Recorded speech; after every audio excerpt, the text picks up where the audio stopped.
Bref, j'étais tranquillement en train de travailler sur mon ordinateur quand wow, je suis vraiment en train de faire une parodie de Bref en 2016 ? Sérieusement ? On vaut mieux que ça quand même, faut pas déconner.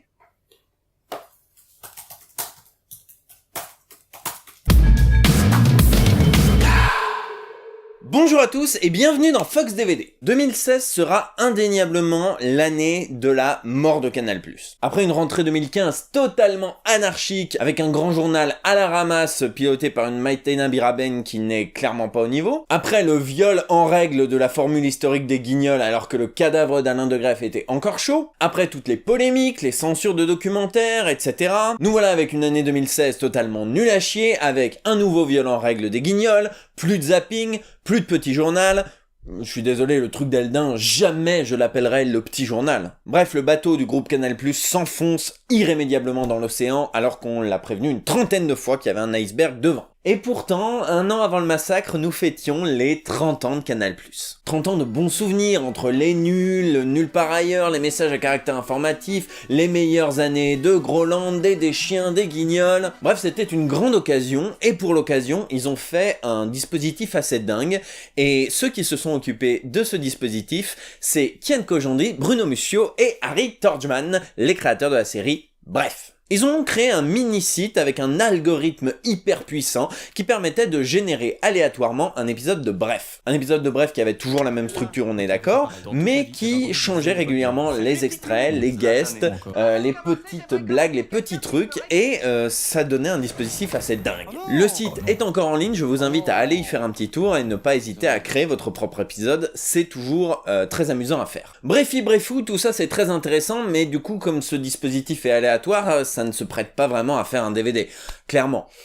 Mais il y a un petit truc qui m'a clairement donné envie de faire un DVD, c'est le bonus caché de ce site. Alors le site a été mis en place il y a 2 ans, je pense qu'on peut vendre la mèche, Kian et Navo ne m'en voudront pas.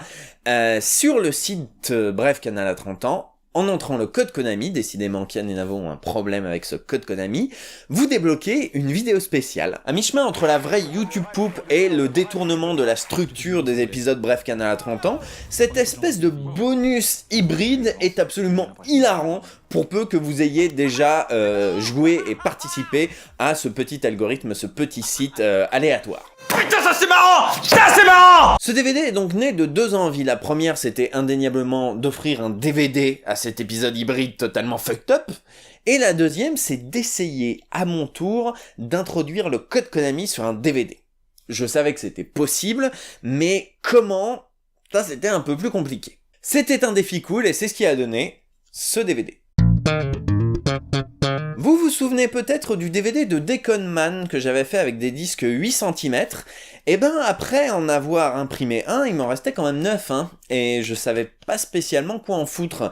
Du coup j'ai eu cette envie, étant donné que l'épisode en soi ne dure que 3, 4, 5 minutes grand max, de l'imprimer sur un disque 8 cm. Du coup j'ai fait une jaquette en fonction et un disque en fonction. Alors pas grand chose à dire sur cette pochette, pour une bonne raison, c'est une pochette, donc il y a un recto et un verso.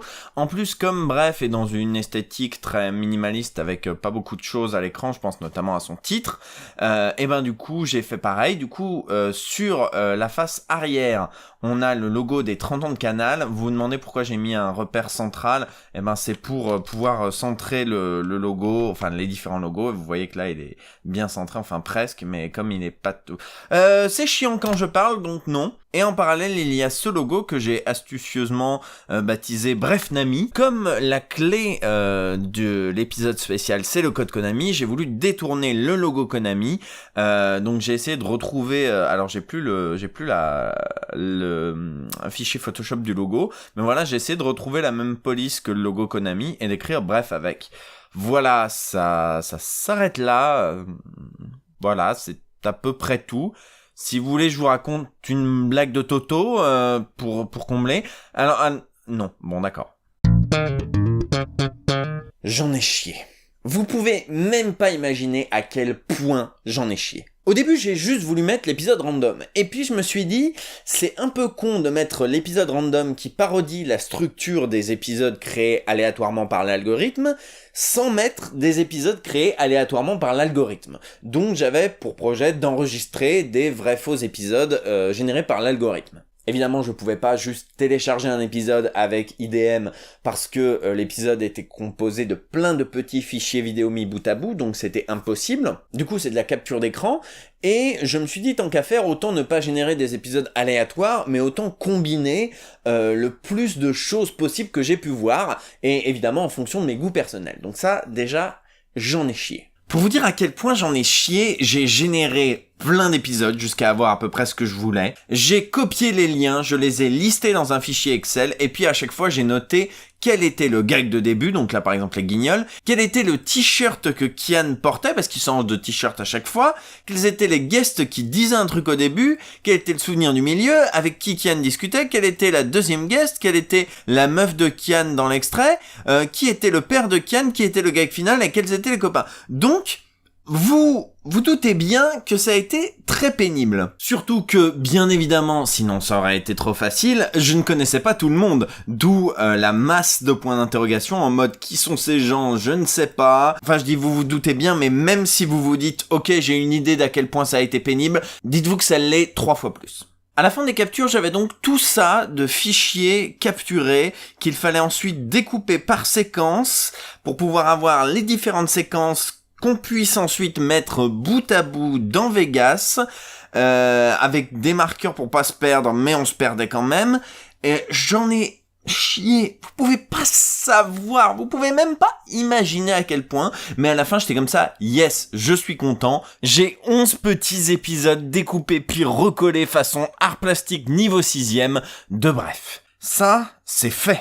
Puisque j'avais une douzaine de mélanges et l'épisode fucked up, donc à savoir le résultat de base et son détournement, je me suis dit tant qu'à faire autant mettre tout ce qui est autour de ce dispositif. Donc j'ai mis la présentation au grand journal d'Antoine Decaune, à l'époque c'était encore Antoine Decaune, j'ai mis aussi les making-of qui ont été mis en ligne sur le site de Canal+, j'ai mis aussi le reportage qui a été fait chez Mademoiselle, bref j'ai rajouté tout ce qui était possible. Et puis alors, il y avait le truc du code Konami, et là, putain j'en ai chié. Alors, je vais d'abord vous montrer le résultat final et après je vous montrerai comment j'ai fait avec le fichier DVD Architect. Donc le DVD commence bien évidemment par le logo Fox DVD, qui ne peut pas être passé. Et ensuite, il y a la vidéo de présentation du générateur et du dispositif. C'est parce que c'est un algorithme, mais je trouve que ça fait super classe de le dire. Chaque épisode est unique. Et celui-ci également est impossible à passer pour... Je voulais être sûr que les gens aient bien en tête comment fonctionnait le truc. Canal a 30 ans. Ensuite, on a ce menu qui nous permet de choisir entre les différents mélanges. Alors, comme c'est de la capture d'image, on va pas se mentir, les mélanges, ils sont pas dingues. C'est-à-dire qu'on sent que c'est de la capture et le framerate est un peu ralenti. Dans toute ma vie, j'avais entendu des dizaines de potes dire « Salut, bande de salopes. Ou Sans transition. encore Et méfiez-vous des contrefaçons. « Aujourd'hui, Canal est crypté comme ça. » Donc je l'ai pas dit, hein, mais le but des mix, c'était de faire en sorte qu'on ait le plus de guests différentes et de préférence les guests intéressantes, c'est-à-dire les guests que je connaissais, parce que les gens que je connaissais pas trop...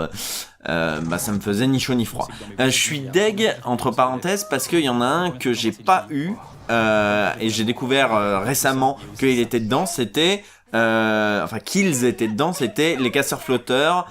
Orelsan et Gringe, j'ai appris qu'ils étaient dedans, moi je les ai pas eu quand j'ai fait mes mix, donc je suis un peu deg, mais soit. Donc voilà, il y a 11 mélanges comme ça, avec plein de petites guests très sympathiques. Encore une fois, je vous invite à toutes les chercher vous-même sur le site de Canal, qui est encore accessible, donc c'est cool. On a ici donc la présentation, comme je l'ai dit, au grand journal, donc avec Antoine Decaune, qui montre le dispositif sur une tablette, en l'occurrence une tablette Microsoft, parce que c'était le partenaire du truc. Le reportage, donc, qui a été fait chez Mademoiselle. Le making-of, enfin les 3 making-of, je crois qu'ils sont chapitrés, qui avaient été mis en place sur le site de Canal. C'est des petites featurettes de Jules Pajot. Et alors vous dites peut-être, ouais mais il est où l'épisode fucked up, etc. Eh ben il y a des boutons cachés ici. Parce que je pouvais pas mettre directement le code Konami, c'était un peu compliqué. C'était même impossible. Mais là, on peut en allant sur C+, et voilà qu'est-ce que ça se fait quand on clique sur C+. Bienvenue dans ce menu secret du DVD de Bref. Vous savez ce qu'il vous reste à faire. Oh, cette voix mystérieuse et virile de quelqu'un que j'apprécie particulièrement. Si on fait le code Konami, je le fais là actuellement. Le micro doit le permettre de l'entendre. Et bien sûr, le trentenaire qui connaît toutes les galères et les petites joies du quotidien. Bref. Donc voilà, ça a bel et bien lancé le truc.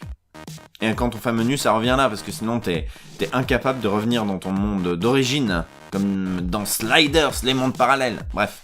Voilà, donc maintenant on va voir comment c'est fait. Je crois que c'est la première fois que vous voyez DVD Architect, donc c'est l'occasion un petit peu de le découvrir. Donc là, nous avons le menu de base, donc avec tous les mélanges, etc. On navigue. Et donc il y a le menu caché, le menu bref. Et donc voilà tous les boutons cachés. Il y en a 10. Donc en fait, le concept, c'est d'avoir un bouton de base, celui-ci, sur lequel est placé le spectateur quand il rentre dans le menu. C'est le bouton de base sur lequel il va être. Et d'utiliser un petit peu les navigations, ça fonctionne de la même manière que sur DVD Styler. Si vous avez vu le tuto, vous voyez un peu comment ça fonctionne. Et donc l'idée, c'est de faire en sorte que le spectateur aille sur un autre bouton s'il fait haut. Donc uniquement s'il fait haut, il va sur le bouton 3. Une fois qu'il est sur le bouton 3, uniquement s'il fait haut, il va sur le bouton 4. Une fois qu'il est sur le bouton 4, uniquement s'il fait bas, il va sur le bouton 5, il ne revient pas sur le bouton 2, donc il faut paramétrer manuellement chaque bouton pour faire en sorte qu'il n'aille que là où on lui dit d'aller. Et donc quand on est sur la dernière action à faire, à savoir le dernier droit, eh ben on tombe sur ce bouton 10, alors en l'occurrence on s'en fout de la navigation, mais on fait en sorte qu'il s'active directement. C'est-à-dire que dès qu'on se pose dessus, qu'il n'y ait pas besoin de faire entrer. Donc évidemment, il faut rendre tous ces boutons invisibles pour que le spectateur ne se doute de rien. Mais il faut, comme je l'ai dit, paramétrer un par un tous les boutons, faire en sorte qu'ils se chevauchent pas, sinon ça crée des erreurs. Donc laissez-moi vous dire que j'en ai chié. Alors vous dites peut-être, ouais, mais avec ce dispositif, si tu fais une erreur, une boulette, comment tu fais? Comment tu te débrouilles? Est-ce qu'il y a une technique? Eh ben oui, il y a une technique en fait. C'est que à la moindre erreur, tu le sanctionnes en le faisant revenir au début. Et pour cette occasion, j'ai décidé de reprendre un extrait d'une émission que j'aime bien, qui s'appelle le Golden Show. Donc si tu appuies, par exemple, disons 3 fois sur haut au lieu de faire 2 fois haut puis 2 fois bas, ça donne ceci. Non, c'est pas ça. Et si tu le refais une deuxième fois, C'est pas ça. et si tu le refais une troisième fois, vous voyez, c'est marqué dernier essai. Non, c'est pas ça. Tu as perdu. Le temps est écoulé. Et là, le DVD s'arrête et t'as perdu et c'est fini, c'est mort. Voilà. Alors ça, comment ça se met en place en pratique? Eh ben, c'est pas si compliqué que ça. On a vu tout à l'heure que la seule façon d'aller sur le bouton suivant, c'était de faire haut. Eh ben, gauche, droit et bas, vous avez vu, ça envoie sur le lien 2. Et le lien 2 s'active automatiquement, lui aussi, de la même manière que le lien 10, et ramène vers le fichier c'est pas ça. C'est aussi vers ce fichier que le lien ramène si vous faites juste entrer, quel que soit le bouton, ça ramènera ici. Une fois que le c'est pas ça est passé, l'action finale c'est de vous amener sur le menu page 2, histoire que vous ayez que 3 essais, on l'a vu tout à l'heure. Donc le deuxième essai fonctionne exactement de la même manière, avec le lien final qui est là, et sinon ça vous emmène sur échec 2, qui est donc c'est pas ça. Et à la fin de ce échec 2, vous êtes amené sur le menu page 3, c'est marqué dernier essai, et là si vous refaites la bêtise, vous êtes amené sur échec 3, et à la fin de échec 3, qu'on voit ici, à la fin de échec 3, on arrête. On arrête le DVD. C'est fini. Donc vous voyez que c'est plein de petites astuces de Sioux, je pense pas qu'ils s'y sont pris comme ça pour le vrai DVD officiel de Bref, mais en tout cas c'est une astuce de Sioux qui marche à peu près, à condition d'en chier bien comme il faut. Je sais que ça fait 30 fois que je le dis, mais j'en ai chié, putain j'en ai chié. Donc vous l'aurez compris, le maître mot de cette partie contenue, c'est putain de merde, j'en ai chié. Vous dites peut-être que le disque, j'aurais pu l'imprimer en noir, comme la série. Mais d'une part, j'ai pensé que ce serait risqué parce que c'était un coup à foutre du noir partout, et sur un disque 8 cm on est moins précis, c'est un peu plus compliqué. Et d'autre part, je me suis dit que c'était pas mal d'avoir aussi un négatif de la charte graphique habituelle de la série. Alors vous allez me dire à juste titre, oui mais un disque 8 cm comme ça doit être compliqué à ranger, autant les pochettes du CD Nesblog et d'à votre écoute, tu peux les ranger avec d'autres CD de titres, mais ça comment tu veux le ranger? Et ben ce qui est bien, c'est que du coup ça peut aisément se glisser dans le DVD de Bref, on est sur scène à Montreux. Hop, voilà, c'est rangé. Un seul exemplaire. Rien du tout. Voilà, c'est tout pour aujourd'hui. La prochaine fois, nous parlerons de 2 documentaires. Sur un seul DVD. Oh, mais comment est-ce possible? À la prochaine.